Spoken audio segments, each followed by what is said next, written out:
All right, class. First off, as always, good day. I'm glad you're here. So before we start, I don't know if you could tell, I am very sick. I've been sick for the past couple days. It's just been sucking it up while going to work and stuff like that, seeing you guys. But right now it's really hitting me bad, like bad, bad. So if you can't understand me while I'm talking, I do apologize. But then again, like I told some of you guys in class, a lot of you guys I know don't listen to this. You just pause the video and fast forward, things like that. It doesn't hurt my feelings. But even though, you really should listen to it, you're missing out on a lot of key information. I can't force you. Okay. So let's go ahead and get started. So here is your warm up picture. My question is quite simply, what is this artist trying to say about the people with a lot of money and the average Joe? So look what the average Joe, is saying, and look what the people with the money are actually saying. Um, and that should give you a pretty good idea. And pay attention to the people with money, what they have with them, you know, what they're wearing, things like that, stuff like that. So pay attention to that too. Okay.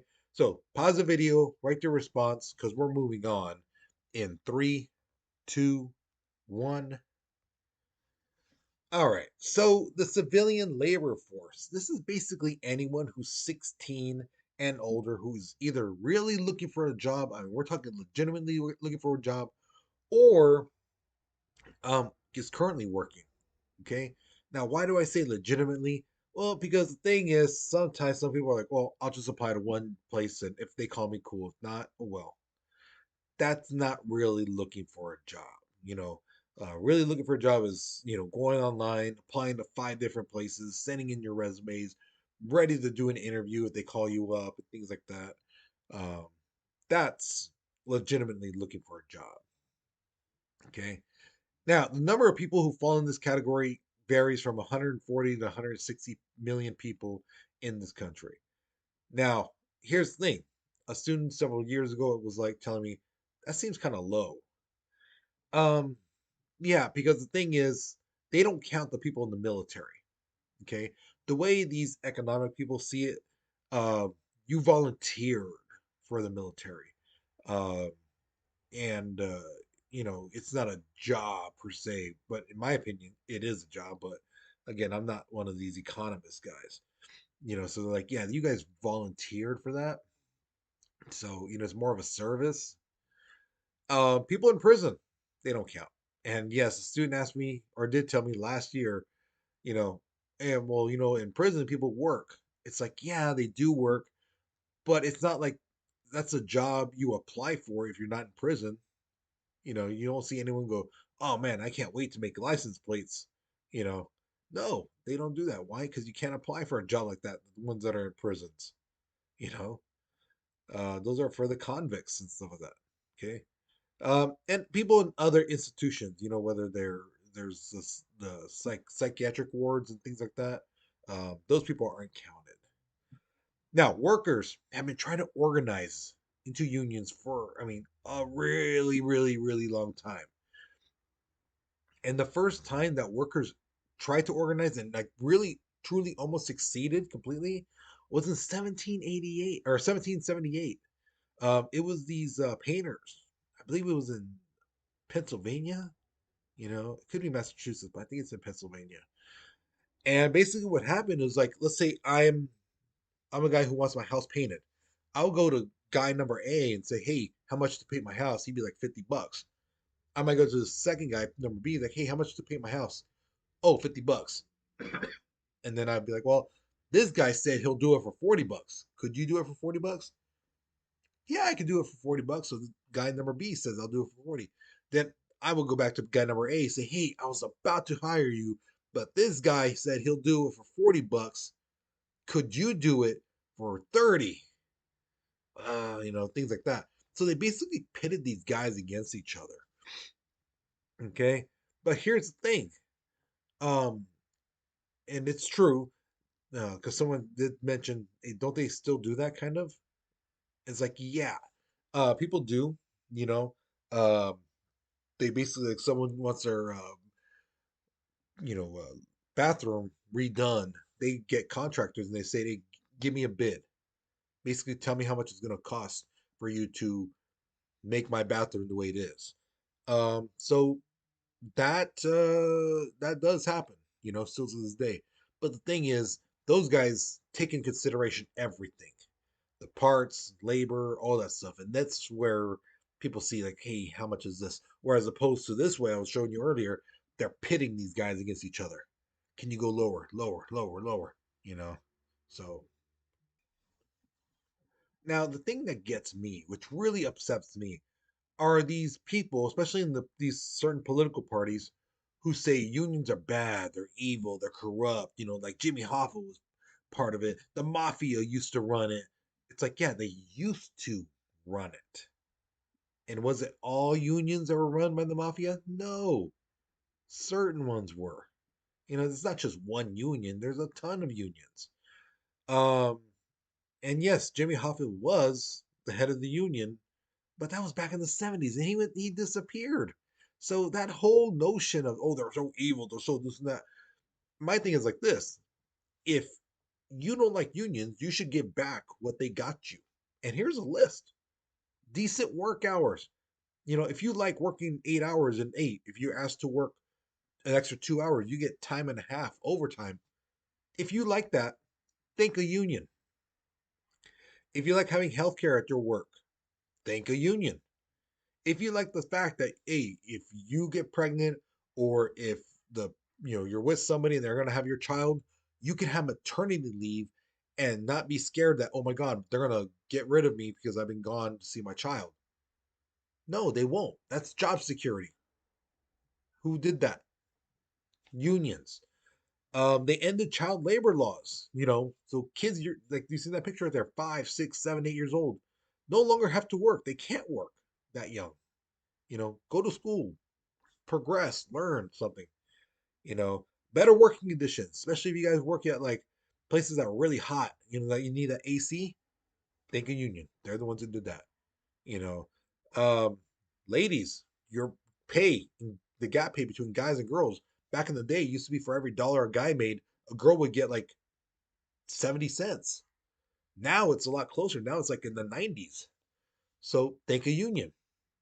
If you like the fact that you can get a job and not have to worry that you're going to get fired because of your age, your race, your gender, your sexual orientation, your special needs, or whatever it may be, think a union. Because all that stuff unions did, not a company, not company owner said, you know what, we should do this for the people. No, they don't care. All they care about is their money. It's unions that did stuff for people, not the owners. Okay. Now, before the Civil War, a lot of people who had jobs, they were farmers, or they worked in farms. Another group of the next biggest job was people working in small businesses, shop, upkeep store, things like that, saloon, uh, things like that, grocery stores. Um, and then some people were self-employed. Some people would like sell their chicken eggs and things like that, to people in town and things like that. So, yeah, people had jobs like that. But after the Civil War, factories started popping up. People started getting into machineries and things like that. And with all this, all these new factories came new jobs. And that what brought a lot of people from Europe to America because they wanted jobs, they wanted a new life, and they've heard so much stuff about America. The thing is, though, there was a lot of people at that time who were like, "Oh my God, these people are coming. They're bringing this, cheap, unskilled labor." You know, so they saw it as a threat to their jobs, and they were actually kind of right. Because the thing is, these owners back in the day, of a factory would say, "Hey, Ted, hey, I pay you $1 a day, right?" Well, these immigrants are coming in from, let's say, Ireland. They'll work for 80 cents a day. Could you work for 80 cents? You know, yeah, cool, we'll keep you. If he said no, hey, we're gonna have to let you go. And let's say he said yes. 3 months later, oh, we got some people coming in from Italy, from Italy, and they're they'll work for 60 cents. So could you go down to 60 cents? Or, you know, uh, and he says no, then hey, we're going to let you go. If he says yes, then okay, keep working. And that's what they did. They used that threat of, oh my God, these immigrants are coming, to lower the people's pay to the point where they were paying them pennies. And let's just say, yeah, some immigrant guy took his job, excuse me, then they would tell them the same thing. Somebody else is going to come take your job, unless you reduce your pay. So these guys were working for pennies, basically, while the top people, the managers, the owners, were making bank. You know, so yeah, that's why this hatred for immigrants and all that, it stems from this time. Okay. Um, Now the first actual trade craft union that was created was actually for cigar makers. Yeah, I know. Now, you're going to hear me say this quite a bit from here on out, from the next couple months and stuff. Unskilled and skilled workers. Now, unskilled is basically a job that doesn't require much education or skill. Okay. Now, here's the thing. I truly believe in my heart of hearts that a job is a job. So if you got a job, awesome. Good for you. I'm so proud of you. But the thing is, to flip a burger, do you really need skills to do that? To get the fries out of the fryer with the machine beeping and some of that, and so you hook it up on the top thing to let it drain. Um, does that require much skill? It doesn't, right? That's why they pay those jobs minimum wage. And I've had students for years tell me, "Oh man, why they keep paying me minimum wage, man? Why they keep paying me?" Well, because the job you're doing is just that, the minimum. It's doesn't take much skill, you know. Um, Whereas a skilled worker, somebody who can take the engine out of a 45 Ford car, truck, and take out the pistons, clean them up, put all that stuff, somebody who can weld and fabricate, or somebody who can paint something, actually like paint a mural. Those are skills, those are training jobs. Um, and those people can raise the price because not everyone could do those things. Okay. So you really want to try to find a skilled job. But again, there's no shame in starting on the bottom, at an unskilled job. I started an unskilled job, you know, so there's no shame in that. Now here's the thing. Unions try to negotiate to get you better terms, better pay, working conditions, better hours, just things to help out the workers. Okay. Um, and sometimes it works, sometimes it doesn't. And when it doesn't, that's when the unions will tell the people, hey, you need to do this or that. They would give suggestions. One of the things is they might tell you more effective ways go on strike. Don't show up to work. You guys are on strike, things like that. So like I gave the example in class, like at the mall during Christmas time. If there was only two workers in one store, like one at the register, one on the floor, what might happen? And almost immediately in every single class, someone says people might steal, and that's exactly what might happen. You know, People might steal if they kept the doors open. People might do the five-finger discount and take off. Um, Now the company might be like, "Oh, we're saving money because we don't have to pay these workers," but now they're losing merchandise. That's money they're losing. So yeah, they don't like that. Another thing is, which is pretty effective, is picketing. People stand outside the business, factory, wherever the place may be, and they basically are giving public awareness. This is what's happening to us. This is why we're not going to work. Um, excuse me. Back in like October, November, somewhere around there, you may have remembered some teachers, not just in Fresno, but elsewhere around the country, were, picketing, we're on strike. They basically said, hey, we're being, paid really low. Our classrooms are way too high. The administration won't listen to us. There's a lot of things that they would say, so they're just trying to get people to realize like this is why we're doing it. It's not just because of one thing. or this thing that you guys may have heard from elsewhere. So, yeah. Excuse me. Now, there's another way. This thing is called a lockout. Now, this is basically when uh, the owner doesn't let anyone work.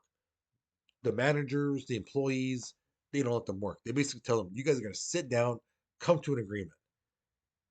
None of you guys are getting paid for this. So take as long as you want.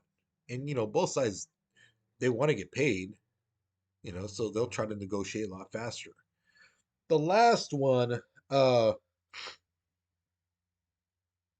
is basically where the companies tell the people, okay, you create your own union. Don't talk to these other unions, around.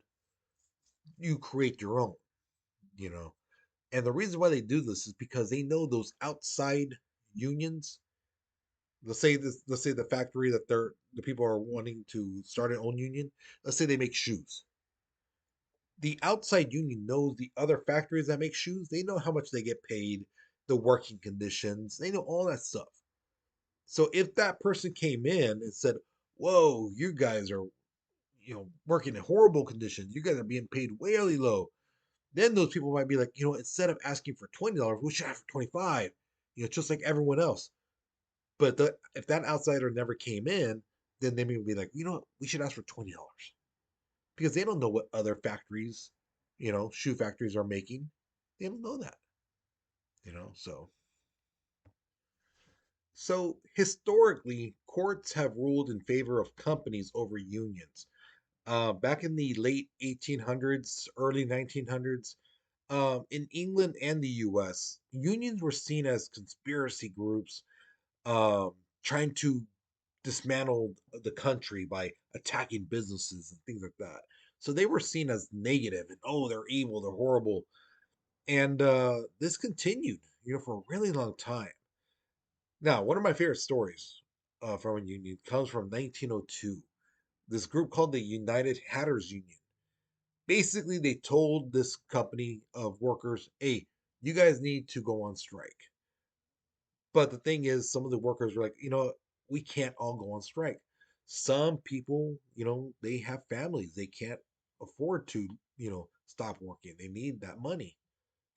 Some people are singles. People only, they just got to take care of themselves. So they're good. But some people need that money. So what the union basically did is they were like, how can we get, this company? So what they did is they went to the stores where the hats were sold, excuse me, and basically told them, look, do the owners of this company, this manufacturer, do they come to your store and buy hats from you? No. Yeah, they don't, huh? But who does actually come into the store and buy these hats? Their workers, the workers at this company, right? And here you are selling their hats, making that person money, and hats that these guys who come in your store probably won't be able to afford anymore because they're not getting paid what they're owed. So you should really tell that company, hey, we're not going to take any more hat orders from you until you pay your workers, fairly. So the company actually took the union to court, and the union was like, "Well, we did nothing wrong, so we had nothing to fear." And the courts basically said they did an illegal boycott, uh, that they were guilty of restraining trade. And the way they make it sound like is like if these guys like hijacked the truck, full of hats and drove it into the river and destroyed them. So it's like, no, they didn't do that. But the thing is, the fact of the matter is, because of this court case, a lot of unions realize like, hey, they're really favoring companies. And whenever they try to say we think you should guys pay the workers better, the companies all they would have to do is like, you know what? I think we should go to court. And these unions were just buckled because they knew they were not going to get what they wanted if they went to court. All right, so here is my question to you. Of all the things that unions have done to help workers, which one do you feel is the most important? Now, I know it's kind of hard to see with the little tab on the side there, but it does say job security, better working conditions, and decent pay. The other options: decent work hours, reduced gap pay between men and women, stable work schedule, end child labor, reduce disparities between racial, gender, and people with special needs, and affordable health care. So, of those 9 things, which one do you think is the most important and why? Okay. So, with that being said, guys, hopefully you learned something new. Hopefully you enjoyed this. So, you guys, you take care, you be safe, and I'll see you guys later. Okay.